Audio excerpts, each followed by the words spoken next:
ভার্সিটির ভাইরা আছেন সবাইকে আমার কলিজার ভাইরা, বিশেষ করে বাংলাদেশের যারা আছেন, বাংলাদেশের সকল বিশ্ববিদ্যালয়ের ছাত্র এবং ছাত্রী, আমার কলিজার ভাই ও বোনেরা, আপনাদেরকে যদি কেউ একটা গালি দেয়, একটা খারাপ কথা বলে, একজন জামাতের নেতা তিনি বলেন বিশ্ববিদ্যালয় নাকি যারা ছাত্র তারা নাকি মদখোর, এগুলো বললে মনে কষ্ট লাগে, খারাপ লাগে।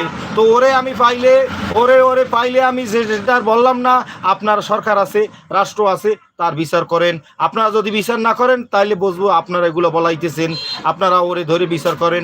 আজকে সারা বাংলাদেশের সকল ভার্সিটির, সকল ইউনিভার্সিটির বোনেরা যারা আছেন, আপনাদের শ্রদ্ধার সহিতই বলি, আপনাদের যারা বেশ্যা বলেছে বা খারাপ বলেছে তাদেরকে আপনারা অ্যাবাউট করেন, তাদেরকে আপনারা কোনোদিনও স্থান দেবেন না।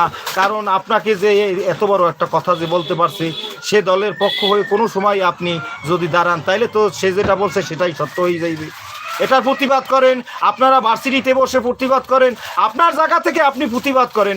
আপনি যদি মানুষ হন, আপনি যদি মুসলমান হন, আপনার প্রতিবাদ করা উচিত। প্রত্যেকটা মুসলমানের প্রতিবাদ করা উচিত।